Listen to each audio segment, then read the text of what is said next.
Olá pessoal, estamos aqui para a nossa aula de revisão da primeira série do ensino médio e também para a primeira etapa do EJA. Eu sou o professor Wagner Barbosa de Oliveira, trabalho na escola João Bley aqui em Castelo, Espírito Santo, se alguém de fora estiver vendo o vídeo. Filosofia, primeira série do ensino médio e também primeira etapa da EJA.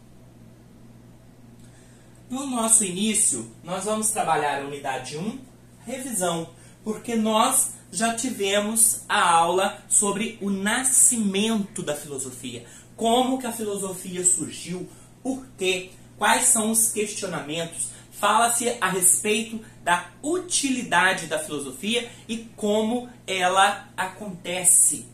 Por que que ela acontece? De onde ela vem? Sabemos que ela surge na Grécia Antiga, por volta do século VII e século VI a.C., com Pitágoras, Tales de Mileto e outros filósofos. O primeiro filósofo que se tem conhecimento a respeito é Tales de Mileto, e o primeiro a utilizar a palavra filosofia da forma que nós conhecemos hoje foi Pitágoras, que, como a gente coloca aqui, filosofia, filo, filia, amizade, amor fraterno, sabedoria. Então, o filósofo é aquele que ama a sabedoria, tem amizade pelo saber, deseja saber, tem sede de conhecimento, busca novas ideias, não aceita o que é proposto pela mitologia. Aí nós temos as quebras de paradigmas, que se sai do mito e vai para a razão. Nós saímos das crenças costumeiras e vamos para as questões filosóficas. Nós saímos do costume e vamos para a razão. Tem uma análise crítica nessa situação. Nós sabemos que tem as condições para esse surgimento e também que essa atitude filosófica ela possui características próprias.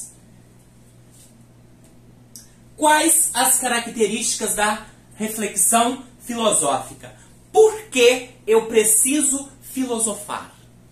Professor, por que que eu tenho que estudar essa disciplina aqui no ensino médio? Por que que alguns governantes não querem essa disciplina no conteúdo de ensino médio? Por que que alguns políticos questionam a questão da filosofia? Vamos perguntar os porquês? Não vamos ficar somente no achismo. A nossa sociedade, ela precisa de seres pensantes. Quem pensa, incomoda. E o pensamento, ele é um treino. Assim como você treina para jogar o futebol, você treina para jogar o handebol, o basquete, o voleibol e tantas outras atividades, o pensamento também é treino, é leitura, é reflexão, é atitude, é você sair da crença costumeira e ir para um senso crítico, é você desenvolver a capacidade de análise, é você abstrair o conhecimento, é você apreender sobre a realidade, é você deixar de ser a pessoa ignorante. Por quê? Na filosofia, a palavra ignorância tem um significado próprio. Por quê? O ignorante não é aquele que trata o outro mal, não é apenas o sem a educação, o que não possui o tato para lidar com a sociedade. Mas o ignorante é aquele que não sabe que não sabe. Ele se enche do seu próprio ego e se acha o dono da verdade. Existe verdade absoluta? Existe verdade concreta? Vocês viram que até agora foram só perguntas? Filosofia é isso, é argumentação, que é esse ceticismo filosófico, você partir dos princípios que você não sabe, é você sair da caverna e despertar para um mundo novo, é você fazer essa releitura de sociedade, é você ter senso crítico e visão ética e social, é você saber por que da desigualdade social, por que que uns têm tanto e outros não têm nada. Por que que alguns estão vendo essa aula e tem outros que não têm essa mesma possibilidade, não têm o acesso à internet? A questão do coronavírus. está sendo atingido? Professor, aluno, família. Vocês que estão no ensino médio ainda têm uma facilidade maior para lidar com essa situação. Como eu sempre falo com vocês, aluno é aluno em qualquer etapa. Só que o aluno das séries iniciais, ele vai ter essa mesma facilidade que o aluno do ensino médio tem? Será que ele tem acesso à internet? Será que ele tem acesso às redes sociais para ver que o professor postou um vídeo a respeito da disciplina que ele trabalha na sala de aula? Será? Mas muitas das vezes nós temos o nosso pacote de dados para utilizar o WhatsApp, mas não temos para fazer a matéria. O governo do estado, do Espírito Santo, está ofertando aí o programa escolar que não consome dados. Aí o aluno chega para mim via internet, via WhatsApp, via Facebook e fala: professor, eu não tenho como fazer as atividades. Eu falo: como você não tem como se você está falando comigo através de uma rede social? Essa rede social não é a internet? É a importância que nós damos ao conhecimento, a valorização do conhecimento, da ideia de escola. Será? O governo está fazendo a parte dele. Nós estamos fazendo a nossa? Nós, enquanto professores, estamos tentando levar o conhecimento até o aluno? Ou o aluno está buscando esse conhecimento? Ele está produzindo conhecimento? Lógico que a aula presencial é totalmente diferente. Nós temos o contato físico, o contato visual, os sentidos. Eu aqui, para dar uma aula online, é muito mais complicado do que dar uma aula presencial. Só que eu tenho uma vantagem na aula online. Eu não tenho 30 falando ao mesmo tempo. Eu estou falando sozinho. Estou falando para essa câmera. Quem está ouvindo do outro lado, a aula depois que ela já estiver gravada e finalizada, não sei se vai ser essa edição ou se vai ser outra. Por quê? Tem aula que eu tenho que gravar 4, 5 vezes. Porque não sai da maneira que teria que sair.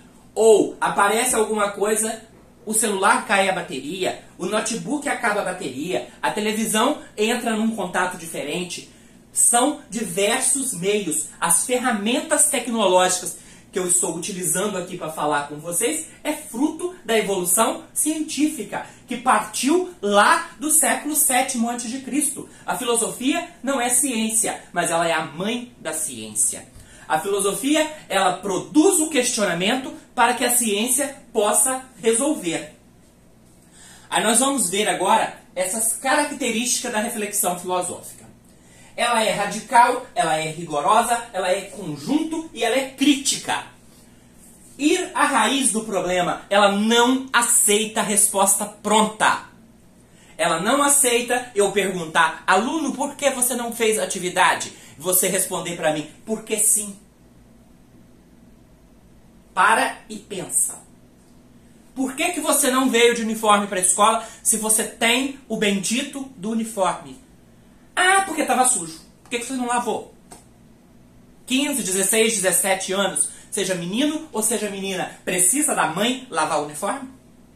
Precisa da avó, da tia, ou mesmo do pai, do padrasto, ou seja, quem educa e quem cria?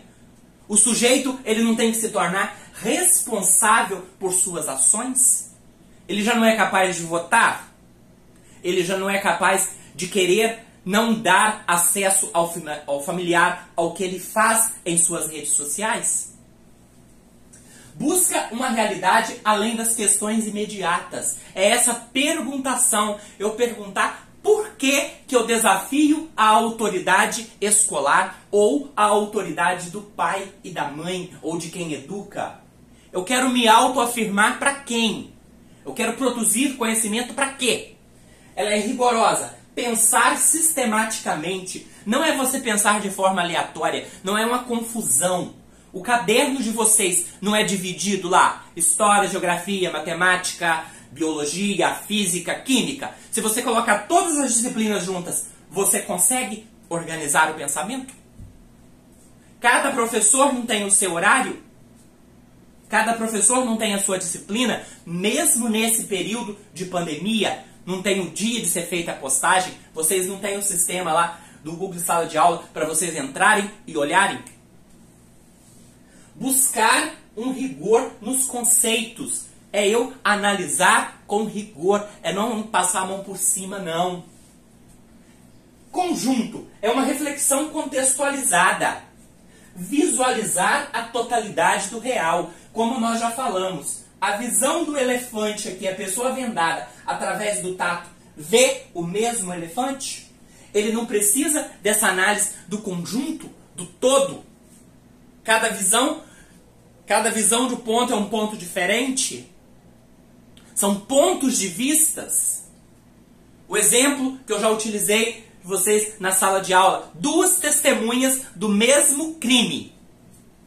Elas dão versões diferentes, mas elas não estão mentindo. O local tem que chegar ao mesmo ponto de referência. Se eu vi a pessoa matando a outra numa moto azul, a outra viu na vermelha, um está mentindo. E aí? Ou será que eu imaginei? Foi os meus sentidos que me enganaram? Ela é crítica. Atitude de investigar, essa acariação, essa observação de dados. É o que o perito lá, como que fala? Quem faz a investigação, o investigador faz na sua análise crítica. Quem vê aí as séries do Netflix, quem tem acesso, que viu a série Lucifer. O que a investigadora faz? Ela busca analisar os fatos. Ela busca juntar, coletar dados. A nossa vida também é isso daí. Conhecer aquilo que é investigado, sem nenhum tipo de preconceito e preconceitos. Eu não posso ter preconceitos diante da realidade. Eu tenho que avaliar como um sujeito externo. Eu não posso ter participação. Um juiz, para julgar um fato, para emitir uma sentença, ele não pode ter contato com o jurado. Ele pode ter contato com as testemunhas? Pode ser uma testemunha pode ter contato com a outra lá no momento da audiência? Não. Por quê? Tem que ser observado a imparcialidade. O sujeito ele tem que analisar do ponto crítico. Aí nós temos as condições históricas para o surgimento da filosofia. Ela não ocasionou do nada, não. Ela não veio do nada. De repente, o homem vou filosofar e filosofou. Nós temos, viagens marítimas, o novo mundo, essa descoberta da realidade diferente. Como nós estamos vendo aí numa novela brasileira, esse novo mundo, quando se descobriu que existia algo além do horizonte.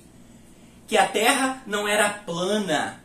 Que as teorias do geocentrismo ou do teocentrismo foram caindo por terra.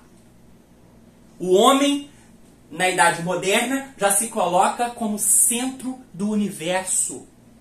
Aí se descobre o heliocentrismo, que é o Sol como centro do universo, que são a Terra e os planetas que giram.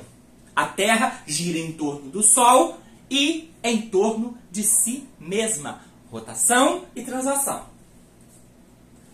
Atitude filosófica: indagar, questionar, perguntar, argumentar. Surgem as 3 perguntas da atitude filosófica. O que é? Como é? Por que é? Devido às opiniões estabelecidas disponíveis, as opiniões estabelecidas disponíveis já não nos podem satisfazer. É a quebra.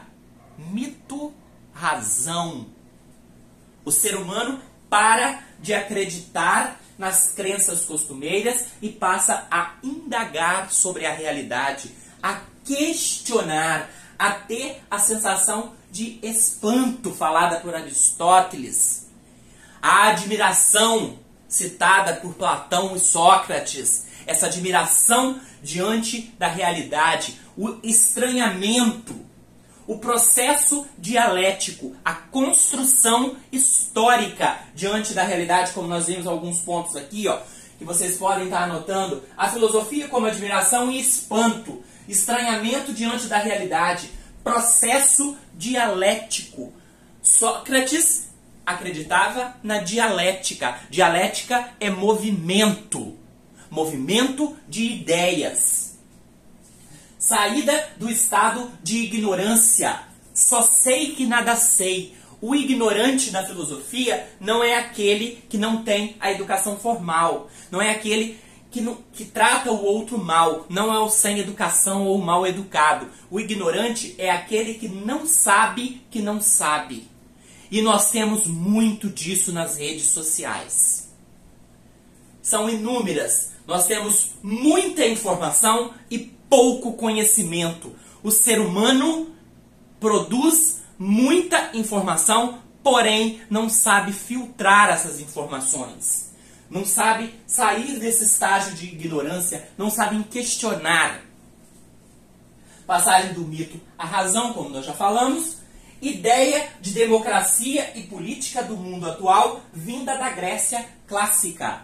A democracia e a política ocidental se origina na Grécia antiga. Claro que sofreu um processo dialético, toda uma estruturação. Hoje nós não temos aquele modelo de cidadania grega, mas nós ainda temos a questão das classes sociais. Por quê? Quem era o cidadão na Grécia antiga? Homem, adulto, que não tivesse cometido crime, todo um contexto. Hoje, nós temos classes sociais diferentes? Muitas, né? Nós temos racismo, sexismo, homofobia e tantas outras situações que dividem o ser humano em classes sociais. E essa luta de classe deve ser refletida, analisada, construído um conhecimento para... Por quê? A filosofia, ela não é ciência, ela é a mãe da ciência. A filosofia, ela produz o problema, o questionamento, para que a ciência possa estar resolvendo. Estranho, né? Mas é isso. Ela pergunta, ela produz esse questionamento da realidade para que a ciência possa analisar de forma crítica e dentro do crivo da razão. Nós vamos ficando por aqui. Obrigado a todos. Até a próxima. E nós voltamos na próxima semana com um novo conteúdo, que aqui nós já concluímos essa parte do nascimento da filosofia.